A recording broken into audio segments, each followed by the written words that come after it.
let's get started on the most simple exercise designed to get you connected. And this is regular connection, and it's the connection that you're going to use most of the time on course. You've all probably played around the clock games with the dog, where the dog starts at all different angles and is doing all different things, and we're going to use that with the dog and also use that with you. The goal is that you can see the dog and you have connection no matter what you're doing or where you're coming from. Now, part of the reason we're doing this game is to get you super connected. Part of the reason is to start really building on your timing. So we'll begin on just one jump with a low bar because this is not a jumping exercise. And for the first part, the dog will be straight on the angle in a sit stay. I would like you, when you see the dog's front feet hit the ground, to say something. So on one jump, the best thing to say is good. There is nothing else happening, so good or yes or something like that the instant you see their feet hit the ground. Now the trick is you can't be disconnected and see that. You must be connected. You must be looking at their eyes, at which moment you will see their feet. So we're going to start with you ahead and standing still, and you'll release the dog and you'll just make connection. My arm is back. Make connection. As soon as the dog lands, I'm going to say yay or something, right? It's not important what you say right now. And if that works, I'm going to put myself laterally. And if I can connect there, I'm going to put myself further and further behind so that all you get is a sense of how to connect with the dog no matter where you are. So of course I'll show you this on my left side, but you're going to want to do it on both sides because just like dogs, we have a stronger side and a weaker side. So let me wake my dog up and I'll show you what it looks like with the dog. So now we're ready to roll. I'm going to lead out and stand still and see if I can match my word to his landing. I'm going to connect before I release. Break. Yes. Well, that was pretty easy from ahead. I could totally see his feet landing. So now I'm going to try it from a different position. Come here, dude. So now I'm lateral. I'm parallel to the dog-ish. And I'm going to stand here and watch where his feet land with my connection. Now remember, you're not allowed to just stare at the ground. You'll end up missing it. You're going to be late. You need to look at the dog so you see it happening and you see it coming. Here's what I mean, parallel to the dog. Break. Yes. Good boy. Yay. And by putting me in a different location, it completely changes his jumping arc. And in order to be correct on my word, I need to be connected. Now I'm going to put myself behind the dog and see what happens. So now I'm going to be behind him. I'm going to release him forward, send him to the jump. It's perfectly fine if you have to step to it. I'm still going to be connected to see his front feet land. I'm still looking at his eyes. Ready, set, go. Yes. Good boy. Yay. And that, as you saw, completely changes the jump arc of the dog. So I must be connected to see what's going on. So that was easy, right? Now we add difficulty. And guess what makes it difficult? Motion. So you're going to repeat those elements ahead, parallel, and behind on both sides with you walking, then jogging, then running. Here's what that looks like. Break. Yes. Good boy. Break. Yes. Good boy. Break. Yes. Good boy. Break. Yes. Break. Yes. Break. Yes. Good boy. Break. Yes. Break. Yes. Good boy. Break. Yes. Good boy. This is also a great commitment game, especially for the less experienced dogs out there, because when you are connected, it rotates that upper body towards the line you want the dog to take, and the dog will take it every time.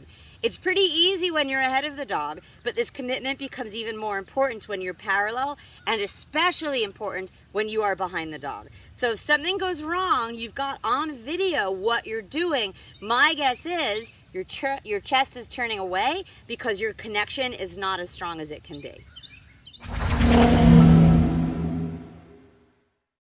So when you and the dog have it together with you being able to run with good connection on one jump, guess what? We're going to 2 jumps. We're building up into line work. It's actually going to be pretty easy, I think, on 1 jump, but on 2 jumps, it suddenly becomes a whole world of difference because you're going to be very tempted to look forward. The game is the same with only one exception. When the dog lands, I need you to time some type of verbal cue to get to the next jump. Like on this, I'm just gonna say go. So wherever I am, and no matter how fast I'm moving, the verbal cue remains the same, go, as does the connection. I'm gonna do it with my young dog so that she can learn how to drive that line while I learn to show her the connection she needs. Here's what it looks like. Break, go, woo, break, go. Yay, so brilliant. Break, go. Yay. Break, go. Yay. Break, go. Yeah. Okay, break, go.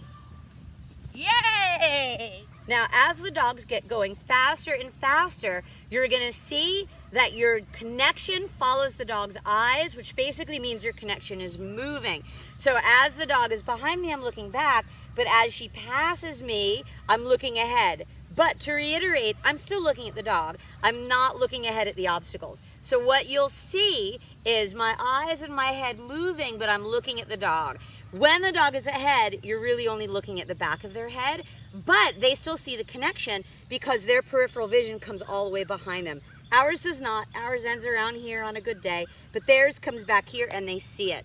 And you'll note on the videos that even when I'm behind, because I'm looking at her, it still points the chest to the line that I need her to take. One more challenge before we leave lesson 1 is to work you through it a little mini course. So using your jump with a bar and then just the 2 wings from the other jump, we're gonna add some speed and we're gonna add some connection with the courses. Now, right here, you'll get to take a look at the course maps. They're also posted in the classroom, but you can also make up your own course. Try not to make it up on the fly. Try and like actually have it ready before you take the dog out.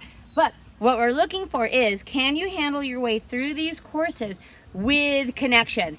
Now, because it's on just wings and 1 jump, the dog will tell you immediately if you have disconnected by going to the wrong spot or coming into you. So you're gonna need to run with big connection. There's my puppy getting all mad. With big connection back to the dog. Or if you get parallel or behind, your eyes need to stay on their eyes, whether it's sideways or staring at the back of their head. Still maintain your connection throughout. This will have more speed and more excitement, so it will really put the pressure on you to maintain your connection. Let me show you how it went with Nacho.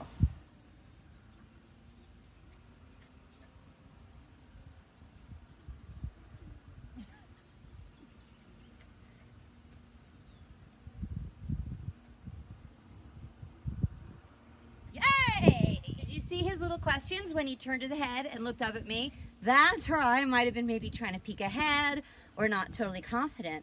So now on course number 2, I'm gonna try and be a lot more connected, see if I can get rid of his little questions. Here's course number 2. Come here, sweetie. Break.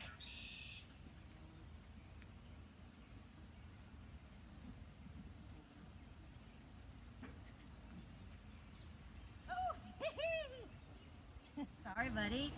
Big disconnect. Oops, my bad. Let me try that again.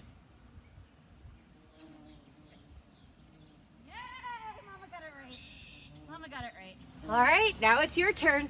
Head on out and we'll meet you back in the classroom in a few minutes.